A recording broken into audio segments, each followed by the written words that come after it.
భాగవతంలో కృష్ణుడు స్వయంగా చెబుతాడు, నా గురించి ఎవడైనా 10 మందిలో చెబితే నేను వాడి గురించి దేవలోకంలో చెబుతాను ఉద్ధవా. రెండో మాట చెబుతున్నా, నా పేరు మీద ఎవడన్నా 10 రూపాయలు దానం ఇస్తే కృష్ణార్పణమని నేను వాడికి 100 రూపాయలు ఇస్తాను, 10 రెట్లు ఇస్తానని చెప్పి. మూడో మాట, చివరి మాట, ఉద్ధవా జాగ్రత్తగా విను, నన్ను ఎవడైనా మనస్సులో స్మరిస్తూ ఉంటే నాకు ఇంకో దారి లేదయ్యా, నేను వాడు ఉన్న చోటే ఉంటా అన్నాడు.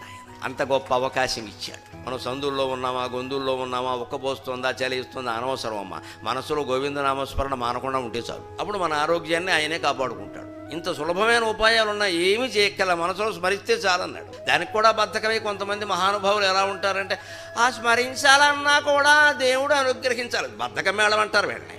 ఆకలిస్తే అన్నం తినట్లా, ఉప్మా తినాలన్నా కూడా దేవుడు అనుగ్రహించాలని నోరు మూసుకుంటున్నావా?